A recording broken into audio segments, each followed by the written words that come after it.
Magadi MLA Balakrishna ಅವರು ಕೂಡ ಸಚಿವ ಸ್ಥಾನದ ಆಕಾಂಕ್ಷೆಯನ್ನು ವ್ಯಕ್ತಪಡಿಸಿದ್ದಾರೆ. ಹೊಸಬರಿಗೆ ಅವಕಾಶ ಸಿಗತ್ತೆ ಅನ್ನೋ ಲೆಕ್ಕ ನಾನು ಕೂಡ ಅವಕಾಶ ಕೇಳಿದ್ದೀನಿ. ರಾಹುಲ್ ಗಾಂಧಿ ಹೊಸಬರಿಗೆ ಅವಕಾಶ ಕೊಡ್ತಾರೆ ಅಂತ ಹೇಳಿದ್ದಾರೆ. ನನ್ನದು ಹೊಸ ಮುಖ, ನನಗೂ ಕ್ಯಾಬಿನೆಟ್ ಅಲ್ಲಿ ಅವಕಾಶ ಸಿಗಬಹುದು. ಜಿಲ್ಲೆಗೊಂದು ಪ್ರಾತಿನಿಧ್ಯ ಬೇಕಲ್ವಾ? ನಾನು 5 ಬಾರಿ ಗೆದ್ದಿದ್ದೀನಿ, ನನ್ನನ್ನು ಮಂತ್ರಿ ಮಾಡಲಿ ಅಂತ ನಾನು ಡಿ ಕೆ ಶಿವಕುಮಾರ್ ಪರ ಬ್ಯಾಟ್ ಬೀಸಿದ್ದಲ್ಲ, ನನಗೆ ಅವಕಾಶ ಸಿಗಲಿ ಅಂತ ಮಾಗಡಿ ಬಾಲಕೃಷ್ಣ ಮಾತನಾಡಿದರು. ಸರ್ಕಾರ ರಚನೆಯಾಗಿ 1.5 ತಿಂಗಳ ಬಳಿಕ ಕೊನೆಗೂ ಮುಹೂರ್ತ ಫಿಕ್ಸ್ ಆಗಿದೆ ಸಚಿವ ಸಂಪುಟ ವಿಸ್ತರಣೆಗೆ. ಸದ್ಯ ಇದ್ರ ಬಗ್ಗೆ ಮಾತನಾಡೋದಿಕ್ಕೆ ಪ್ರಬಲ ಸಚಿವಾಕಾಂಕ್ಷಿಯಾಗಿರುವಂತಹ ಬಾಲಕೃಷ್ಣ ಅವರಿದ್ದಾರೆ. ನಾನು ಅವ್ರನ್ನೇ ಮಾತನಾಡಿಸ್ತಾ ಹೋಗ್ತೀನಿ. ಸರ್, ಕೊನೆಗೂ 1.5 ತಿಂಗಳಾದ್ಮೇಲೆ ಹೈಕಮಾಂಡ್ ಮನಸ್ಸು ಮಾಡಿದೆ. ಈಗ ನಾಳೆ ಸಚಿವ ಸಂಪುಟ ವಿಸ್ತರಣೆ ಸಂಬಂಧ ಹೈಕಮಾಂಡ್ ನಾಯಕರ ಜೊತೆ ರಾಜ್ಯ ನಾಯಕರ ಸಭೆ.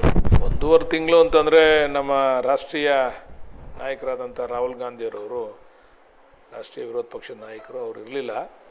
ಅವರು ಇದ್ದಿಲ್ಲದೆ ಇರೋದ್ರಿಂದ 15 ತೊಂದರೆ ಆಯಿತು. ಈಗ ಬಂದ ತಕ್ಷಣ ಈ ನೀಟಿನ ಗಲಾಟೆ ಪ್ರಾರಂಭ ಆಗಿದ್ದರಿಂದ ಆ ಗಲಾಟೆ ಮುಗಿಯೋವರೆಗೂ ಕೂಡ ಯಾವುದೇ ಒಂದು ವಿಸ್ತರಣೆ ಬೇಡ ಅಂತೇಳಿ ಹೈಕಮಾಂಡ್ ಹೇಳಿತ್ತು. ಗಲಾಟೆ ಮುಗಿದಿದೆ.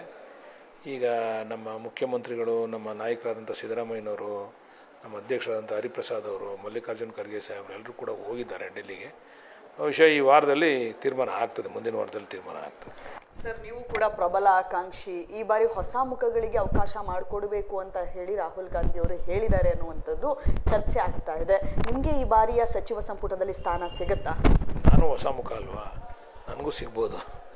ರಾಹುಲ್ ಗಾಂಧಿಯವರವರ ಅಭಿಪ್ರಾಯ ಮತ್ತು ಅವರ ಮಾತಿನಂತೆ ನಮಗೂ ಕೂಡ ಹೊಸ ಮುಖ ಆಗಿರೋದ್ರಿಂದ ಸಿಗ್ತದೆ ಅಂತಕ್ಕಂಥ ವಿಶ್ವಾಸ ಇದೆ. ಸರ್, ಈಗ ಆಲ್ರೆಡಿ ಡಿ ಕೆ ಶಿವಕುಮಾರ್ ಅವರ ಜೊತೆ ಮೊದಲಿನಿಂದಲೂ ಕೂಡ ನೀವು ನಿಂತ್ಕೊಂಡಿದ್ದವರು. ಡಿ ಕೆ ಶಿವಕುಮಾರ್ ಅವರು ಏನಾದರೂ ಮಾತು ಕೊಟ್ಟಿದ್ದಾರಾ? ಈ ಬಾರಿ ನನ್ನ ಸಚಿವ ಸಂಪುಟದಲ್ಲಿ ನೀ ಇರ್ತೀಯ, ಆ ಥರದ್ದೇನಾದರೂ ಆಶ್ವಾಸನೆ ಕೊಟ್ಟಿದ್ದಾರಾ? ನಾನು ನನ್ನನ್ನು ಮಂತ್ರಿ ಮಾಡಲಿ ಅಂತ ಅವ್ರ ಜೊತೆ ನಿಂತ್ಕೊಳ್ಳಿ.